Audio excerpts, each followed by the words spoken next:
we're already seeing what happens to democracies, and they are in full public view, the decimation of modern democracy as we see it. So, Raghava, you are in the business of infotainment. You also use your art and various formats of it to inform people. What is your take on what my question was and what Siddarth has to say? Yeah. Thanks, Sandhya. I'm an artist, so my brain works like a bit of a monkey's brain. So, to begin with, I think the issue is to assume that a liberal democracy is the only end, which is a very sad imagination, in my opinion. I think having multiple perspectives is important. My ex-wife is a history teacher, and I hate history. I'm living in the future, she's living in the past. Raghav, I have a question. You hate history because it's your work. Can we keep all questions in common? Okay, later. So I remember she said, I'm teaching Indian history in India. She studied America. And I was like, what audacity do you have to teach me? She's like, come and sit in the class. She gave them primary source documents from different perspectives, asked them to identify fact from bias, and make up their own stories of dignity using facts and biases. So when you look at history from the perspective of a combination of facts and biases, the problem is we have access to facts. We have access to information. But there's not enough true context to the facts. So I think that information is not the solution. Contextualizing that information is really important. And having a space where you have multiple ideologies coexist is the root for me, and art plays that role to open up empathetic spaces. Thank you. Atul, so this takes into context two different things. One is the ability of people to allow themselves to be just informed. And the second is the critical ability to analyze the information. So do you think this is a good thing or a bad thing, this what is happening where people are being given so much of information, but are they also being equipped to analyze this information?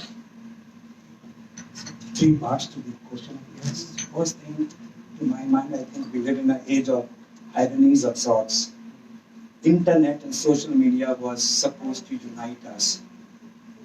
It's in fact dividing us. It was supposed, it promised to usher us into a paradigm of, if you will, Vasudev Kutumbakam. I think we are becoming more Koopman roots, frog in the well, as it were. The second irony that I see with social media, internet, is that in a time when it never ceases to fascinate me. In a time when everything is IoT, cameras, selfies, everything is live, everything is super HD, we have a curious phenomena of alternative truths, of fake news, of deepfake. Look, I'm a technologist, I work on these technologies. Social media has 2-3 structural problems to my mind. Number one, not in any order of priority as it were. They are algorithmically designed to serve personalized content for you. Which is to serve you, present you with the news, with views and opinions that you like or likely to like. You swipe out all the rest, and the algorithm is watching you. So if you don't like this, I don't serve you this.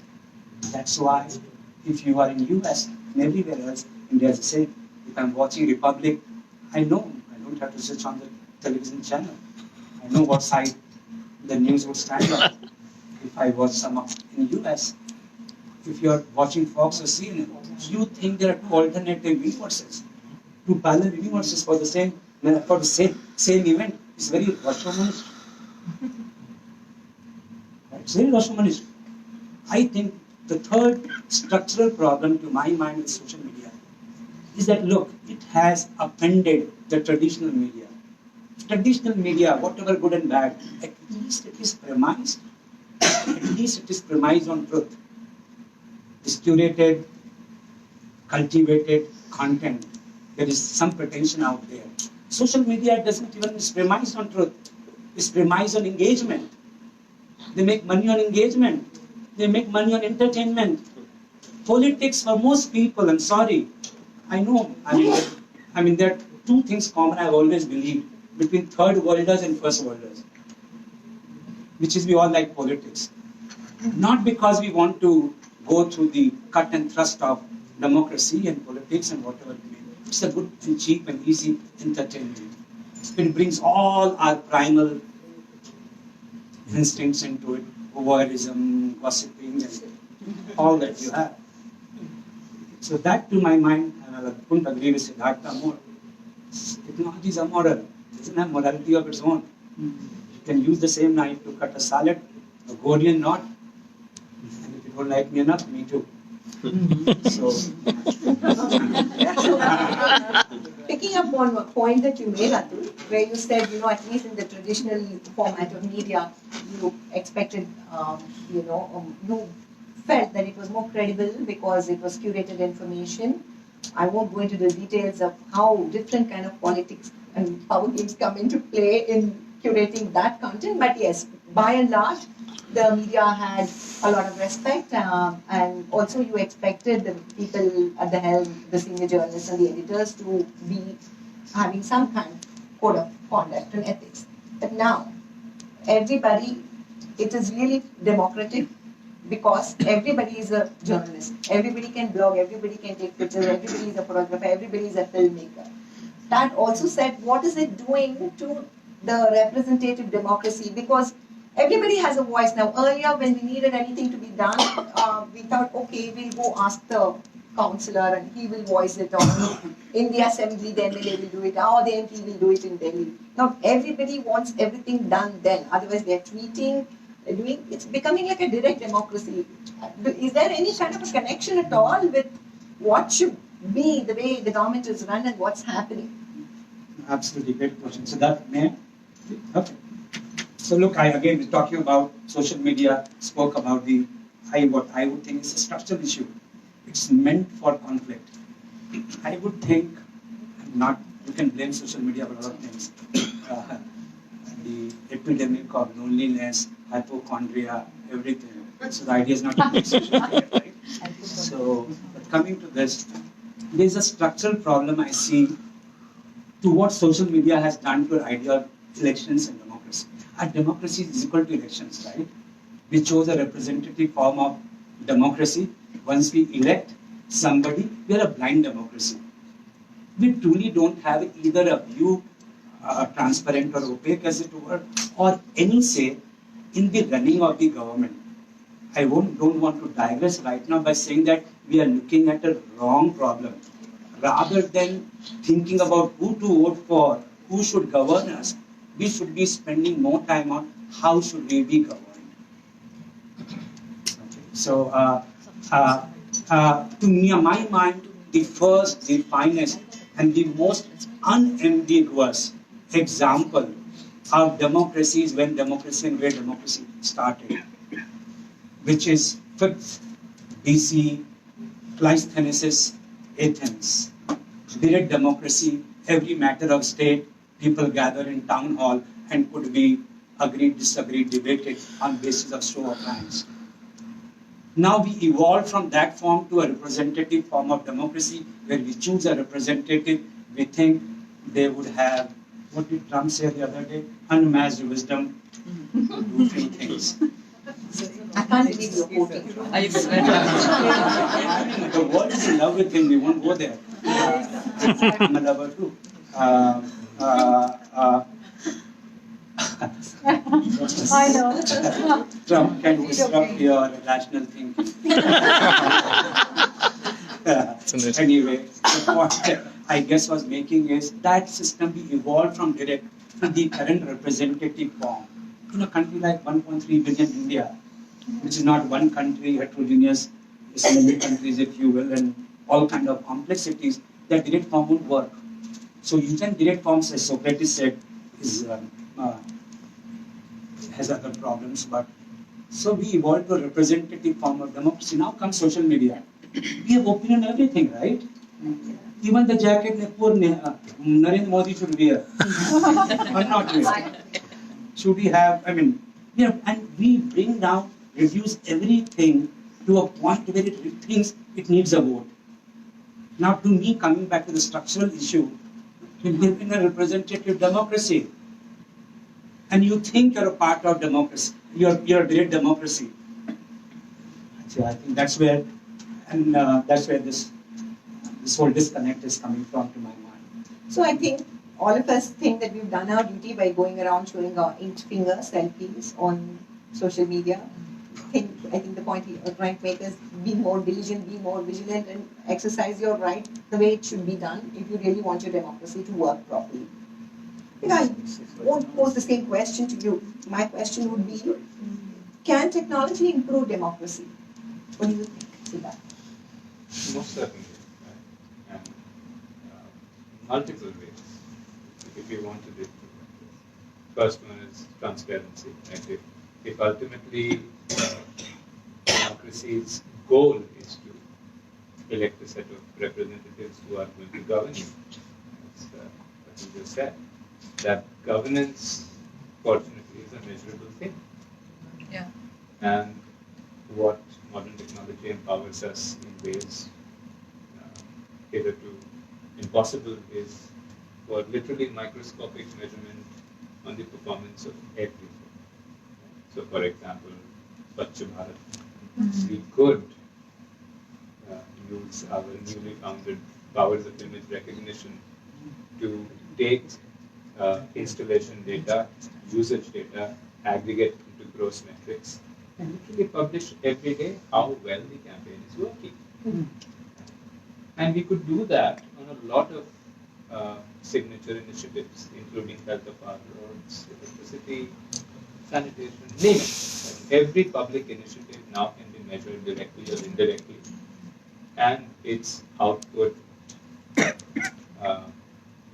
published for audit, for consumption, for demonstration, for whatever purpose. In other words, there can be a feedback loop to measure the effectiveness of government at various levels of aggregation, the daily, the weekly, over 5 years, historically, compared to the past, present, future, whatever you have it. Yeah, so and I'm just citing one example, right? And so technology provides us, even our current infant technology provides us with heavy levers to influence both decisions, policy framing, and outcomes. But I guess time will tell whether how much of it will be effectively leveraged, because it does unfortunately involve the will to incorporate our abilities into governance. That's one thing. So just as an aside, because Atul said who governs us as opposed to how we are governed. So I just spoke about how we could possibly be governed.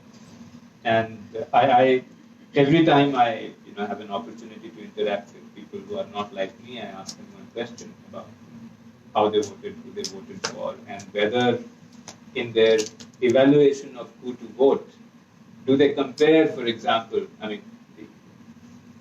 if you had a problem, a medical problem, who would you go to? Your local hack next door or the best doctor you could find? And why do people think that idiots with no proven credentials are okay to govern us?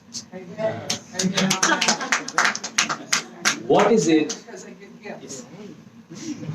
What is it in the mind of every one of us that suddenly decouples all ideas of human qualification, fitness, and excellence from this notion of who is fit to rule us? And we increasingly find the democratic mechanisms unable to pick those wise men, Homo sapiens, who are supposed to discharge their abilities, duties to rule us. And I think the who, therefore, is almost as important as how and what, and remains to be seen whether our increasing abilities help us discern that as well. Raghava, so this is all very well about how we can use technology to be better citizens and how we can improve our democracy better. But if you see the mismatch that is happening, and if you see how people are being swayed, in the decisions that should be the most important, how do you think technology can balance out or can sift through the emotions that come into play? Why is it, like he said, he doesn't know what is it that makes people do that way. As an artist, you have a little more insight into human psyche and human nature, and you are a master of media management. So you tell us. How do people get swayed? I'll take that as a compliment. Meant as one. Okay, I think I have to go a little meta before going into this question. I'm questioning the very intention of all of this. The very intention of an economy is to increase the GDP of a country. Okay, and if you look at how our education systems are ranked and how all our processes are designed, it is to increase the productivity of the nation. And the question, my deeper concern is, are we the Homo sapien that we thought we were all along? Mm-hmm. The word Homo sapien is a very hubris term. It means the ape that knows.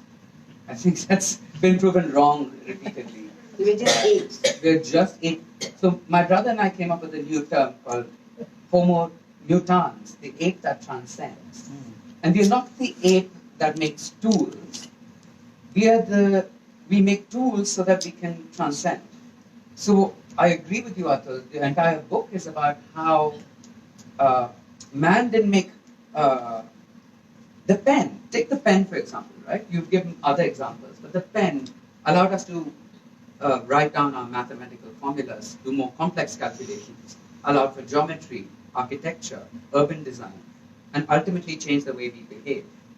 So every tool not only is created by us, but creates us in return. So we look at these as tools of transcendence. The question that we have is, what are the new tools that are forcing us to redefine what it means? And I think that AI, all the tools you mentioned, biohacking, are the new tools, and we believe that artists need to engage with these tools. And our biggest issue is, you talked about government and ranking and understanding who's fit to lead a country.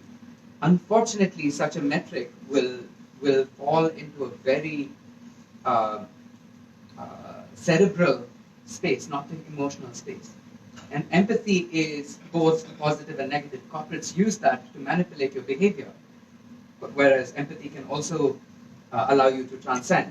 So I think the biggest issue I have is that all our systems are designed for GDP, not for personal growth, not for transcendence, which is what ultimately every individual is seeking. And so I think the system does not allow you to make friends and satisfy that growth. It superficially gives you what you want, not what you need. So I think this filter bubble you're talking about is very dangerous. And the antidote to that is actually art, where you go against rationality, where you go into the space of an experience, an encounter, which is transcendent. Absolutely. Yeah. Well said. So, Sandhya, if I can take that. Well said. Yeah. Sure. Yeah, so look, if an artist, then every problem, every nail is an art. And if you're a technologist, then the hammer that I use is technology. So to coming to your question of, can technology deliver us from the mess that we are in? We all agree that we're in some kind of mess, right? So look, I think technology delivers. Lord does or not is an opinion. Technology does, I think, is a reality. Sorry.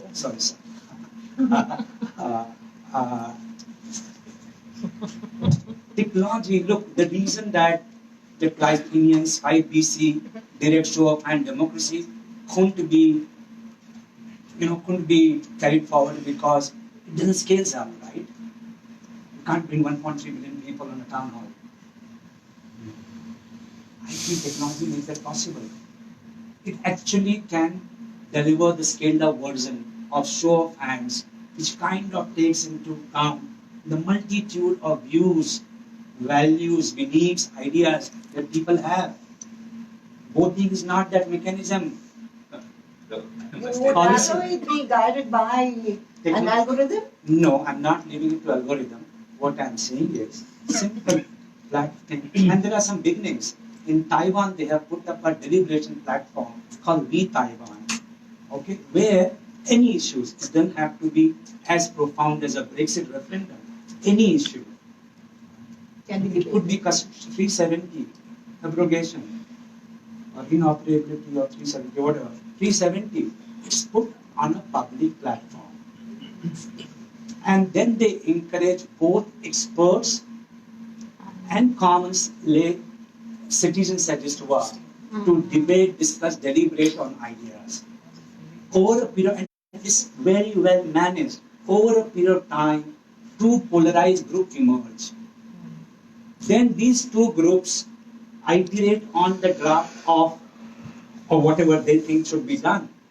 And that final draft, the iterated version, is then moved up to the government. And in some cases, 70% of the weightage on defining the final policy is given to this draft. So again, as I said, maybe this is the way forward.